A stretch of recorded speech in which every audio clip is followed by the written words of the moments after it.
We have Dr. Jatin Patel with us for today's webinar. Dr. Jatin Patel has done his MPT in rehabilitation. He is founder of JP Rehab Academy.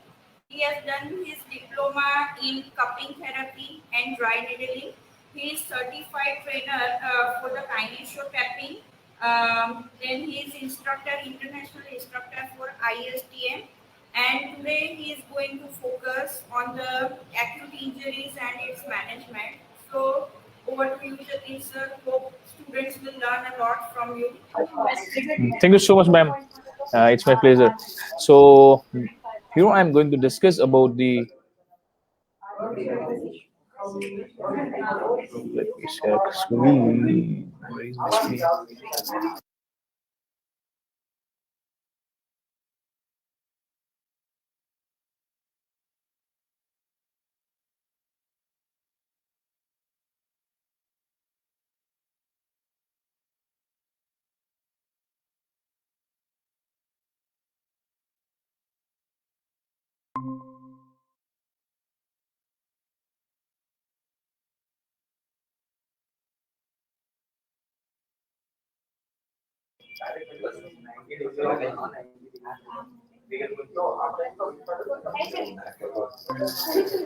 So good morning, everyone.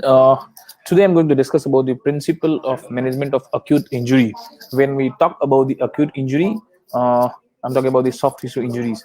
So many people think about only rise in price is quite good for acute injuries. But as I say, a few modification under the so many research, we people come to know not only rise in price is good, but we can go ahead with the some police protocol and the love and peace, where we can focus on the optimum load. Like previously, we just simply asking for rest, and compression and all that. So rather than keeping rest, we can apply some load. That load will help you to improve the joint and bone conditions. So let's talk about the principle of management of acute injury. Introduction of soft tissue injury. So many activities can lead to soft tissue damage, like which things are included in the soft tissues. I can say muscle, ligaments, tendons. This included in the soft tissue. And if you are getting some injuries over there, it will result in a pain, swelling, bruising, and damages. Soft tissue injuries are classified as the following, like contusion, sprain, tendonitis, bursitis. These all are categorized as soft tissue injuries. And if you have soft tissue injury, then basically you have three stages. Like first stage is your inflammation, second stage is your repair and regeneration, and third stage is your remodeling, where your structure is going to be rebuilt and they will get the strength over there. So initially is a part of inflammation. The first phase is inflammation.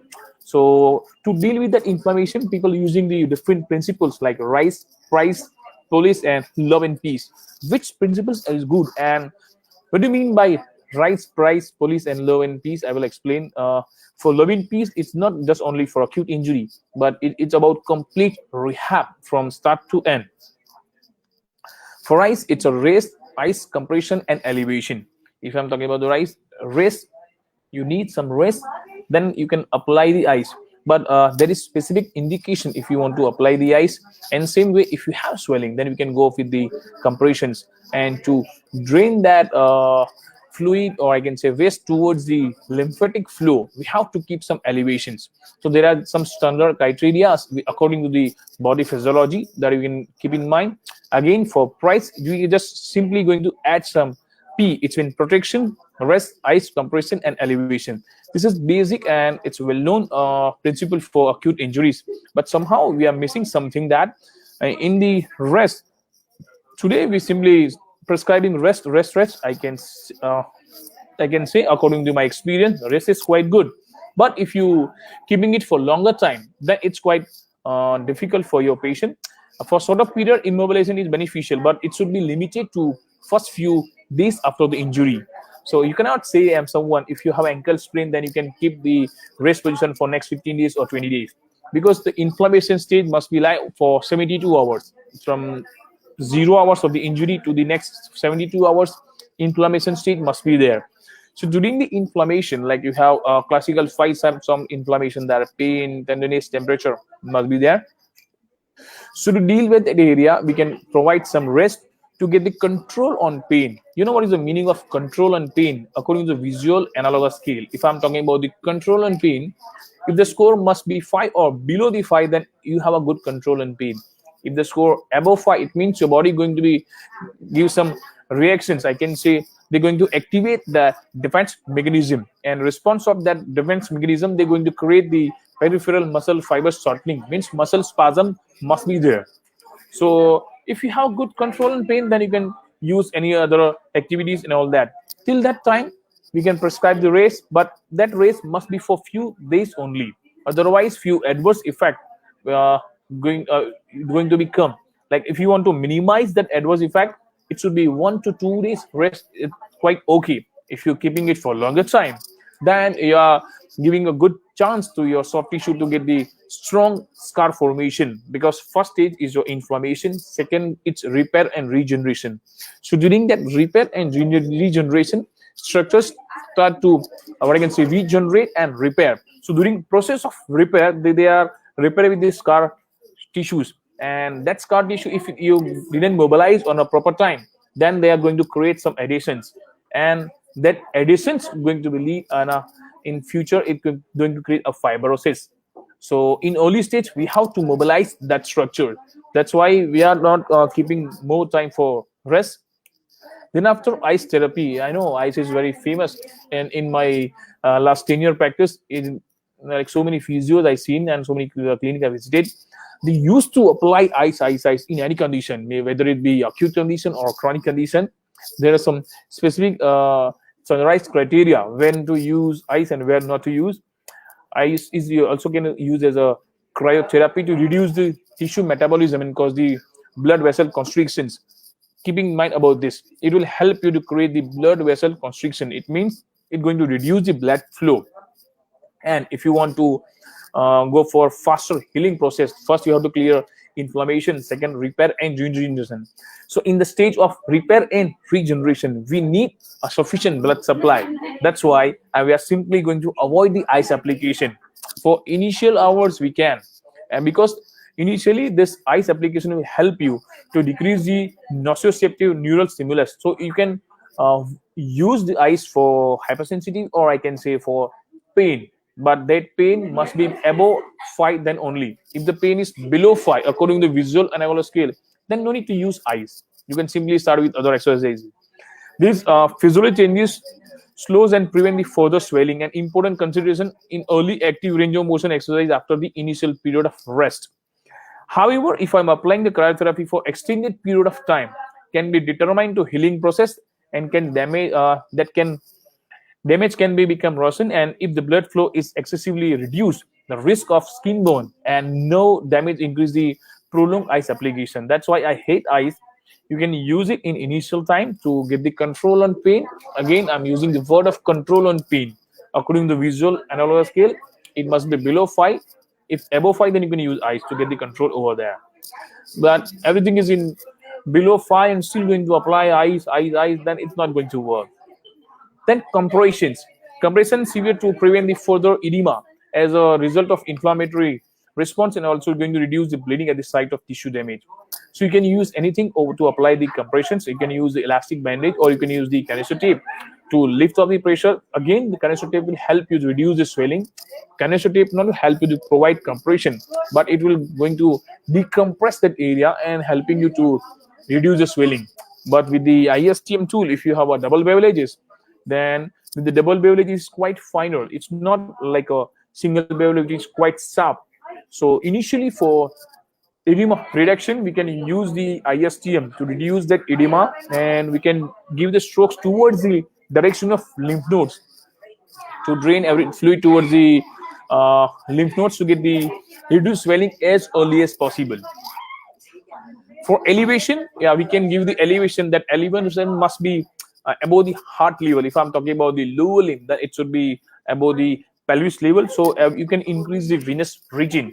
With the elevation, we can go with some movements. Like for ankle, we can ask our patient to go for ankle dorsiflexion and plantar flexion. I'm talking about the calf muscle contractions.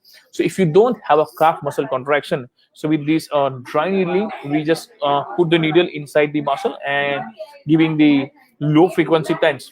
That low frequency tense also will help me to create the contractions, and that muscle contraction will help me to reduce the swelling or to improve the venous region over that. So dry healing also, it's sometimes useful for deal with the swollen area. Now, just upgraded protocol from RICE and PRICE. It's about police protocol. Here we are just removing the word of rest, and we are keeping the word of optimum load. So we can provide optimum load. I will explain how this load will help you. So police mean P for protection, OL means optimum load. ICE remains same, compression remains same, and elevation remains same. But there is some changes on as a place of R. We are providing optimum load. So protection is going to help you to avoid the further injury. So we can apply a rigid tape, connective tape, or you can use any kind of what you can say, different kind of like bands and all that to provide the support to your joint. Optimum load. Optimum load will stimulate the healing process. If you want to go for healing, then you have to apply some loads over there. It will help you on the bone, tendon, ligaments, muscle. Also give some stimulus over there. Optimum load is done by utilizing the Mechanotherapy Intervention. It includes a wide range of manual techniques currently available, like paradoxically crutches, braces, and other supports that you can use to provide some optimum load. So rather than keeping the patient for longer time rest, we can go for optimum load. Right amount of activity, it can be help to manage the edema. See, if you are going for muscle contraction, then that muscle contraction will help you to reduce the edema. So don't just simply rely on your, what I can say, massage or effleurage that will help you to reduce the swelling. Again, with this, if you're going for active movements like active contractions, then active contraction will help you to manage the edema. Once you have a good control on edema, easily you can increase the blood supply on that injured area, and that increased blood supply in that injured area will help you to get the faster recovery in that soft tissue area. For example, ankle, we have to work on the calf muscle contraction. It will help you to reduce the swelling. Ice application, it remains same. If you're keeping for extended period, then it will going to delay your healing process. Initially, you can use it. If the pain score must above the 5, then you can use it. If below the 5, then stop the ice application. For compression, you can use compressive bandage, or you can use connective tape to remove the compression from that nociceptors. Because if you have swelling, then your nociceptor is going to be hyperfiring. It means you have some pain on that area. So to decrease the compression from that nociceptors, we can use the tapes to lift up that area, and this lifting of the skin will provide some space underneath the skin, and that space also will help you to increase the lymphatic flow and reduce the load on receptors. Elevation, yeah, as I explained already about the elevation in the price and rise, similar, it will remain same in police protocol. After this police protocol, this just updated. The police and rise and price only limited to just for what I can say immediate after the injury, but it's not for longer time. For longer time, you can use peace and love. So for peace and love, P stands for protections, E for elevation, A for avoid the inflammatories. I love this topic to work or talk on that. C for compression, E for education. Yeah. So let's talk about the harm. Immediately after the injury, do not harm and let peace guide your approach. You'll be near harm. Harm, it's called as a heat. A for alcohol, R for running, and M for massage. We are not supposed to apply any massage, because massage also going to be create some swelling and bruising. So we have to avoid this harm. Heat, alcohol, running, and massage. Normally, people love to apply heat during the acute injury, but there is no heat at all in acute injury. Later on, if you feel you want to improve the blood circulation, might be in a second stage like repair and regeneration or remodeling stage, that time you can use the heat application. But initially, after the immediate injury response, we cannot apply heat. P for protection, unload the restricted area for 1 to 3 days to minimize the bleeding and to prevent the distension of injured fibers, and also reduce the risk of aggravative injuries. Rest should be minimized. The prolonged rest can be compromise the tissue strength and quality. Now, if I'm talking about the future of any disease, then it should be we have to need some strength. We need some strength to get the proper strength over there. So for strength, we have to work on the muscle contraction. If you simply working on rest, then when we work on a strength. So if I'm talking about the initially rest for 15 to 20 days, then we are slowly starting for strengthening exercise. Then the like a treatment period, it must be like 1.5 months or maybe 2 months. So if you want to reduce the treatment period, then you have to take a timely decision when we need to provide rest and when we can start some exercises. E for elevation, already explained how to elevate and avoid to elevate. A for avoid the inflammatory and the inflammatory modalities. I've seen so many times people simply going to take anti-inflammatory medicine. Even for orthopedic surgeon, they're supposed to prescribe anti-inflammatory drugs. So if you have pain more than 5, which is quite unbearable, so your body is supposed to create what I can say spasm, and which is not good for you to mobilize your limb. So to get the control over there, we can use NSAIDs. Otherwise, no need for NSAIDs, because we need inflammation. If you talking about the soft tissue healing, then we need a proper inflammation. Then only your repair and regeneration will going to be start. Then after your third stage, remodeling stage will be there. So we have to clear this inflammation.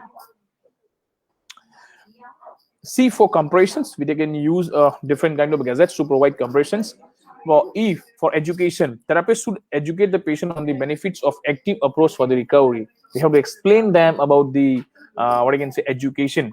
We have to explain what the role of soft tissue, what the role of swelling, what the role of compressions, and we can ask them when to walk, when to not to walk, when to provide a rest, and when to go for movements. Right. After the first days have passed, I'm talking about the future of that soft tissue. I can say complete rehabilitation of soft tissue. We need to go with the love. We have to apply some load, optimization, and the vascularization and the exercises. I love this word of exercises. The first one is the L for load and active approach with the movement and exercise benefit most of patients with the musculoskeletal disorders. Mechanical stress should be added early and normal activities resume as soon as symptoms allowed. You know what is the meaning of symptoms allowed? It means if you have a good control on pain, then you can start your exercises. Optimum loading without exacerbating the pain promotes repair. See, without pain, promote the repair. Remodeling and build the tissue tolerance and the capacity of tendon. If you have pain, then just forget about these things. If you have a good control on pain, then you can work over there. Tendon, muscle, and the ligaments through the mechanotransactions. O for optimizing the patient expectation are the associated with the better outcomes and the prognosis. If I'm talking about the outcome and the prognosis, then we have to take a timely decision when to apply it, when to not, when to apply mechanical force or not. Physiological factors such as like depression and the fear can be represent the barriers to the recovery. If the person having a pain, then slowly they're going to lose that confidence on that prognosis. They feel that, oh, I'm not getting some proper recovery over there. So if you have good control and pain, then patient will understand you, and also they allow you to do any exercises or anything. Belief and the emotions are thoughts of the explain more of the variations in symptoms following the ankle sprain than the degrees of pathophysiology. Vascularization, yeah, we need a proper blood supply, because if you have a fresh blood, I use the word of fresh blood, means that blood travels with the fresh oxygen, the sufficient amount of oxygen. So I can say a fresh blood. So for the proper healing, we need blood plus oxygen. So I can say fresh blood must be there. So vascularization, cardiovascular activity presents a consistent in management of musculoskeletal injuries. So we have to improve the vascularization. So normally with ISCM, I'm doing work over there. If you have a chronic conditions, well, I can say a chronic tendonitis. We cannot use the word of chronic tendonitis. I can say a tendinopathy. So in the case of tendinopathy, that the degeneration was there. So if I want to work on the degenerations and how to create some microtrauma on that part, and that microtrauma will help me again to regenerate the inflammation. And immediate response after the inflammation, it's going to increase the vascularity on that part, and I can deal with that degenerated tendon. So we have some specific treatment protocol, and again in that treatment protocol we are focusing on the vascularization. Even say with the dry needling also, I can work over there and creating the artificial inflammation, which was what I can say intensely I create the inflammation on that tendon side to get the recovery. Because as I explained about the complete soft tissue healing, we need inflammation, then after we go for repair and regeneration. Then after we go for remodeling. So we have to make that chronic condition and we take it to acute to get the proper healing.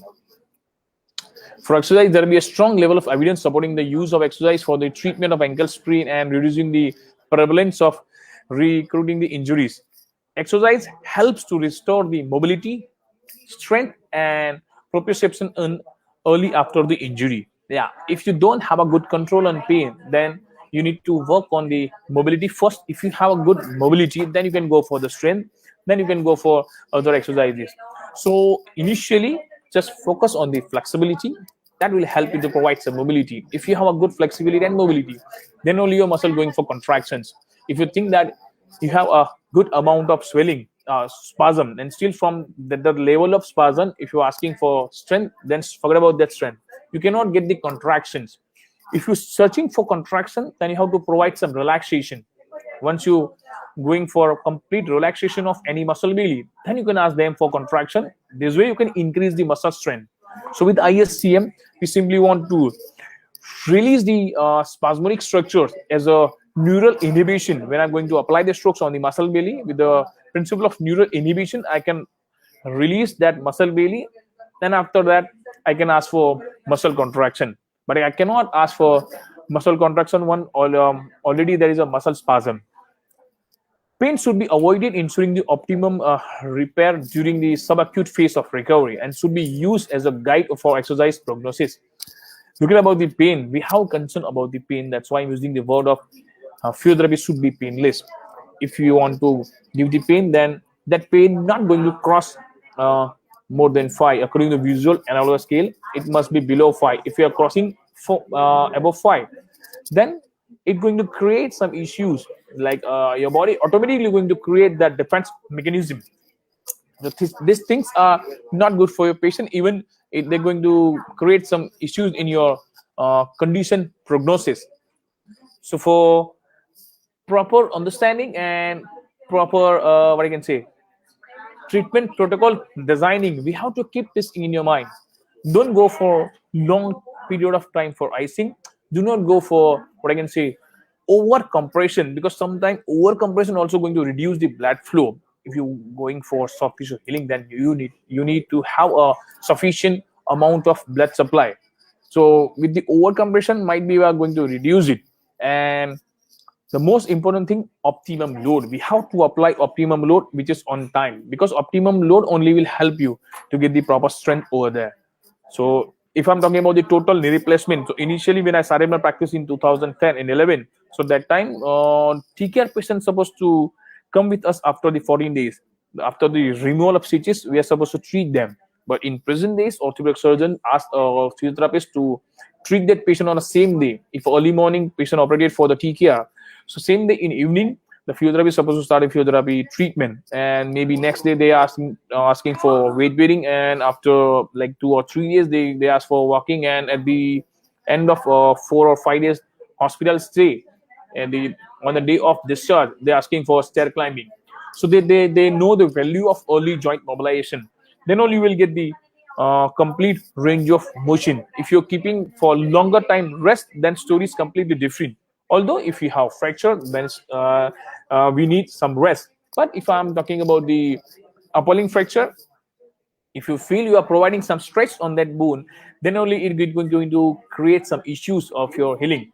But you can work on surrounding joints to get the proper mobility, so you can easily get a strength over there, and you can allow your patient or athletes to go in their field very early. So I can say for faster healing, we have to keep this thing in your mind. So this is about my protocol, I can say principle of management for acute injury, how we can handle the acute injury, right? So this is everything about my presentation. If you have any questions, then you can ask me.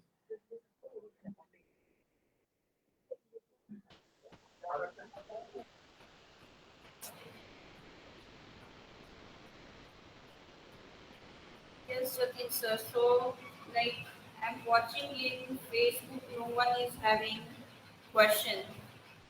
So, I guess this is all which you have talked about. Yeah. So thank you very much for very informative session. I know and everyone even know that you are mastering ISTM. So you have shared much detailed knowledge about that and how we can use that for the acute injury. So it will be beneficial definitely when the situation will get normal. We will invite you to practically demonstrate this for our student. So thank you very much. Despite of your busy schedule, you have spared time for your own college and delivered a wonderful session.